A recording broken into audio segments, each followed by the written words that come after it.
কিছুদিন আগে আমি আমার এক বন্ধুর বাড়ি গেছিলাম। বন্ধুর বাড়িতে বন্ধু আর তার মা একা ছিল।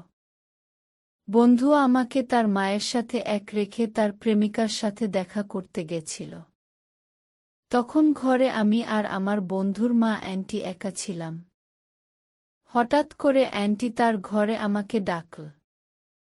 আমি আমার বন্ধুর ঘর থেকে অ্যান্টি ঘরে গিয়ে অবাক হয়ে গেলাম।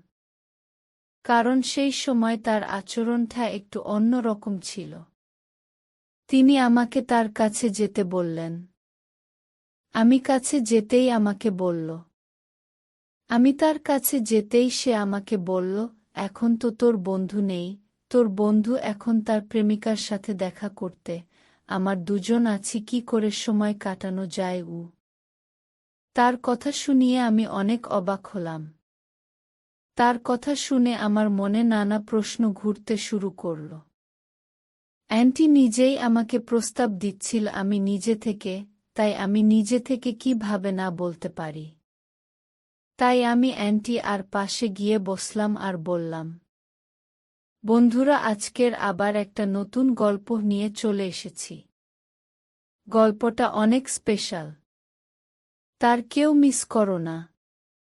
আর হ্যাঁ, গল্পগুলো ভাল লাগলে অবশ্যই ভিডিওটা অবশ্যই লাইক করব আর চ্যানেলটা অবশ্যই সাবস্ক্রাইব করবেন। আমার নাম নীলু। আমি কিছুদিন আগেই আমি স্কুল শেষ করে কলেজে ভর্তি হয়েছি। সেখানেই আমার সাথে রাহুলের প্রথম আলাপ হয়। কলেজে ভর্তির প্রথম দিনেই রাহুলের সাথে আমার আলাপ হয়। আলাপ হওয়ার কিছু দিন এর মধ্যেই আমাদের বন্ধুত্ব অনেক গভীর হয়ে যায়। রাহুল খুব চনমনে স্বভাবের ছিল আর আমি ছিলাম তার বিপরীত শান্তি স্বভাবের। কলেজে রাহুলের মতো ছেলের সাথে আলাপ হয় আমার একটু সুবিধা হয়েছিল। কারণ আমি তাড়াতাড়ি খুব একটা কারোর সাথে মিশতে পারতাম না সহজে। খুব অল্প সময়ে এর মধ্যে বন্ধুত্ব হয়ে যাওয়াটা আমার কাছে হাফ ছেড়ে বাঁচার মতোই ছিল। না হলে হয়তো কলেজে আমাকে একা থাকতে হতো। কলেজে চলাকালীন আমাদের বন্ধুত্ব অনেক গভীর হয়ে গেল। এমনভাবে প্রায় ৩ মাস কাটার পর একদিন ছিল রাহুলের জন্মদিন। এর দিন রাহুল আমাকে বলল, আজ বিকেলে তোকে আমাদের বাড়ি যেতে হবে গু। আমি কারণ জিজ্ঞাসা করাতে সে কিছু বলল না। বিকেলে তার সাথে বাড়ি গিয়ে বুঝলাম তার জন্মদিন আজ। আমি তাদের বাড়িতে ঢুকতে দেখিলাম একটা মেয়ে আমাদের দরজা খুলে দিল। আমি অবাক হয়ে রাহুলকে জিজ্ঞাসা করলাম, তুই যে বলি তুই আর তোর মা থাকিস বাড়িতে, তাহলে এই মেয়েটা কে? তোর কি বোন আছে গু? এটা শোনার পর মেয়েটা হেসে উঠল। আর রাহুল আমার কাঁধে হাত রেখে বলল, বন্ধু, এটা আমার বোন না, এটা আমার মা গু। এটা পৃথিবীর সেরা মা। সেটা তুই ভাবছিস, সেটা অনেকেই ভাবে। আমার যখন বাইরে যাই তখন কেউ বিশ্বাস করতেই চায় না যে এটা আমার মা। আমার মা এত ইয়ং দেখায় কারণ আমার মা রোজ জিম করে সকালে। প্রতিদিন সকালে উঠে মা আগে জিম করে তারপর সব কাজ করে। এটাই আমার মায়ের তরুণ দেখানোর আসল রহস্য। তার মা নিজের প্রশংসা শুনে রাহুলকে বলল, ওরে, তুই কি এখনই দাঁড়িয়ে গল্প করবি নাকি বন্ধুকে নিয়ে উপরে যাবি? এটা বলার পর রাহুল আমাকে উপরে নিয়ে গেল। কিছুক্ষণ পর দেখি অ্যান্টি খাওয়া নিয়ে হাজির। বিরিয়ানি, মাংস, পনির, মিষ্টি আর কত কি। আর অ্যান্টির হাতে খাওয়াতগুলো সত্যি অনেক সুস্বাদু ছিল। তাই আমিও অন্ডির প্রশংসা করে পেট পুরে খেতে লাগলাম। রাহুল আমার পাশে বসেছিল। এমন সময় তার ফোন এলো।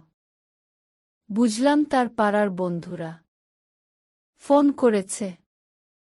রাহুল আমাকে বলল, তুই খেতে থাক, আমি কয়েক কেটেই ফিরে আসছি গু। রাহুল চলে যাওয়ার অ্যান্টি আমার পাশে বসে পড়ল। আমাকে আরও বিরিয়ানি তুলে দিল খাওয়ার জন্য। আমি অ্যান্টিকে বললাম, আমি এত খেয়ে পারব না অ্যান্টি গু। অ্যান্টি বলল, ঈসব পারবে, তুমি প্রথম আমাদের বাড়িয়ে এসেছ, ভালো করে আপ্যায়ন না করে ছাড়ব না গি। আমি লক্ষ্য করলাম অ্যান্টি আমার দিকে তাকিয়ে মাঝে মাঝে মুচকি হাসছে। খাওয়া শেষ করে আমি অ্যান্টিকে ঘর গোছাতে সাহায্য করছিলাম। এবার দেখলাম অ্যান্টি আমার খুব প্রশংসা করতে শুরু করল। সে বলল, রাহুলের মুখে তোমার অনেক কথা শুনতাম, আজ তোমাকে দেখলাম, তুমি খুব ভালো আর নরম স্বভাবের ছেলে, তোমার মতো একটা ছেলের বন্ধু হতে পেরে রাহুল অনেক ভাগ্যবান। তুমি রাহুলের সাথে বন্ধুত্ব রেখো, ও তোমার সাথে থাকলে জীবনে অনেক ভালো করবে। এই সব শুনে আমি হেসে ফেললাম।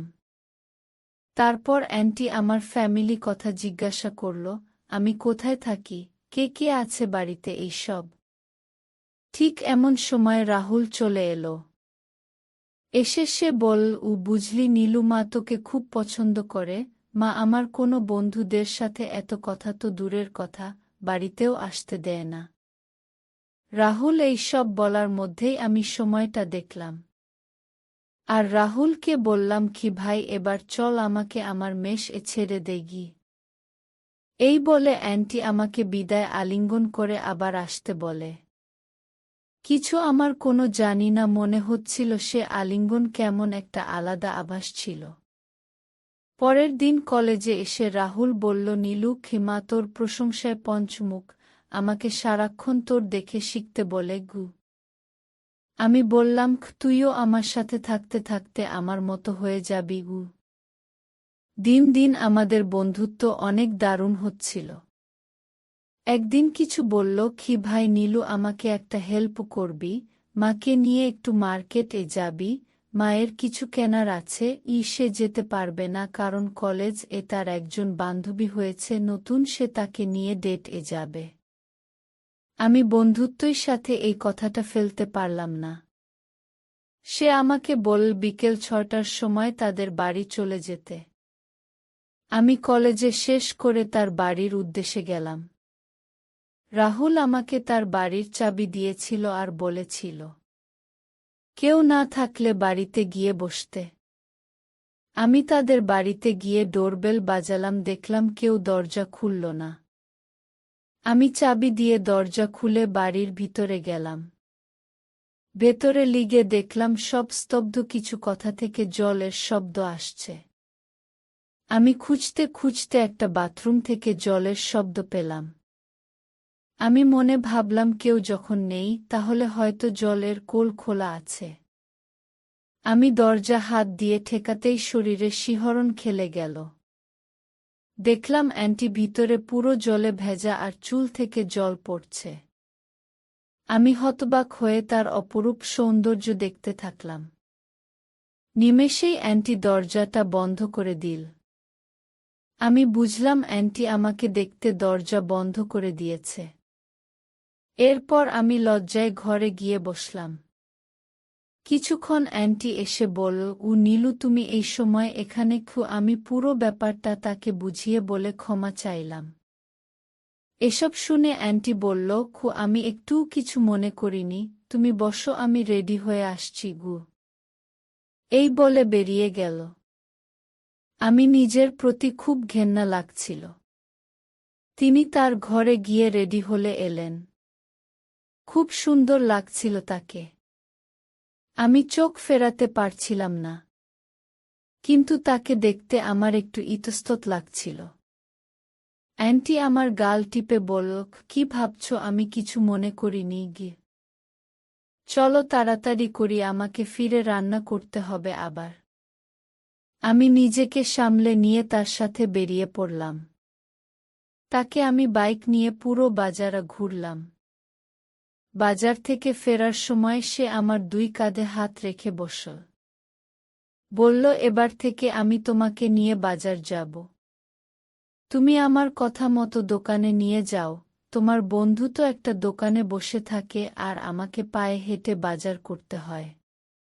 তুই কত সুন্দর আমার ব্যাগগুলো আনলে, আমার সাথে সব দোকানে গেলে।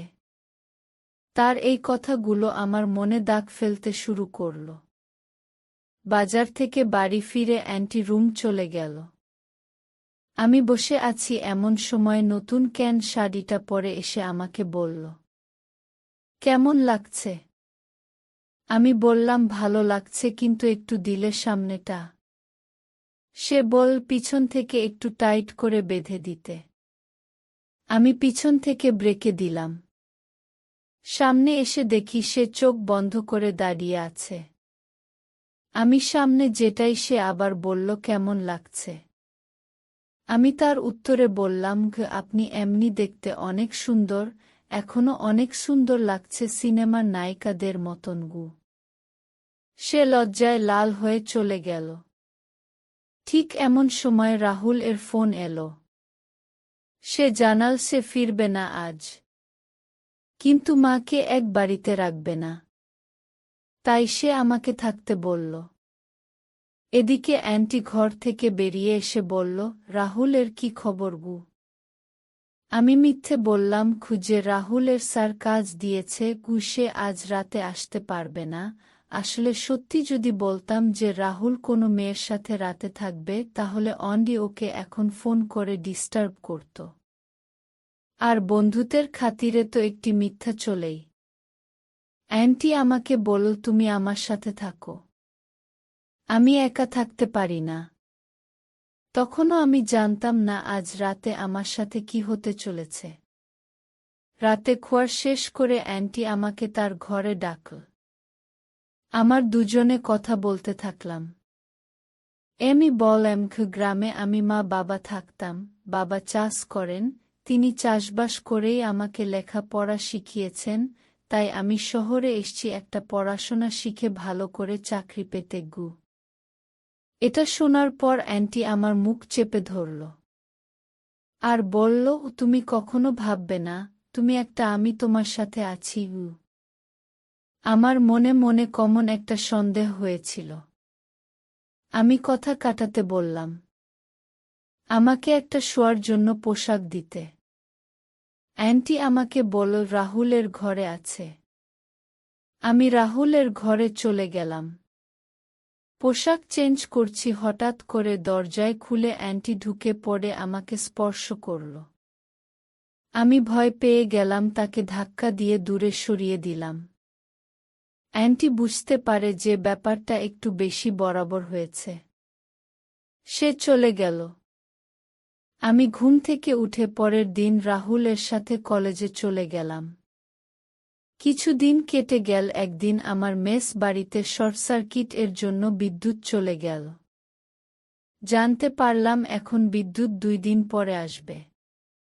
কিন্তু 2 দিন পর কলেজে এর এক্সাম ছিল, তাই পড়তেও হবে।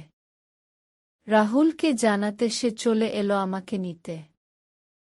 তার বাড়িতে থেকে পড়ব কিছু দিন এর জন্য। আমি সব বইগুলো নিয়ে চলে গেলাম। গিয়ে দেখলাম অ্যান্টি আমাকে দেখে আসলো। কথা বলে চলে গেল আবার রাহুল এর ঘর থেকে। কিছুক্ষণ পর রাহুল এর ফোন এলো। সে চলে গেল, বলল সে ফিরবে না কারণ কলেজের সেই মেয়েটা ফোন করেছে। অ্যান্টিকে সেটা জানাতে না। হঠাৎ করে অ্যান্টি তার ঘরে আমাকে ডাকল। আমি আমার বন্ধুর ঘর থেকে অ্যান্টি ঘরে গিয়ে অবাক হয়ে গেলাম। কারণ সেই সময় তার আচরণটা একটু অন্য রকম ছিল। তিনি আমাকে তার কাছে যেতে বললেন। আমি কাছে যেতেই আমাকে বলল। আমি তার কাছে যেতেই সে আমাকে বলল, এখন তো তোর বন্ধু নেই, তোর বন্ধু এখন তার প্রেমিকার সাথে দেখা করতে, আমার দুজন আছি, কি করে সময় কাটানো যায় উ। তার কথা শুনিয়ে আমি অনেক অবাক হলাম। তার কথা শুনে আমার মনে নানা প্রশ্ন ঘুরতে শুরু করল। অ্যান্টি নিজেই আমাকে প্রস্তাব দিচ্ছিল আমি নিজে থেকে, তাই আমি নিজে থেকে কিভাবে না বলতে পারি। তাই আমি অ্যান্টি আর পাশে গিয়ে বসলাম। এবার অ্যান্টি দেখলাম উন্মুক্ত হয়ে গেল। আমাকে কাছে টেনে নিল। এবার আমিও অ্যান্টি খেলতে শুরু করে দিলাম।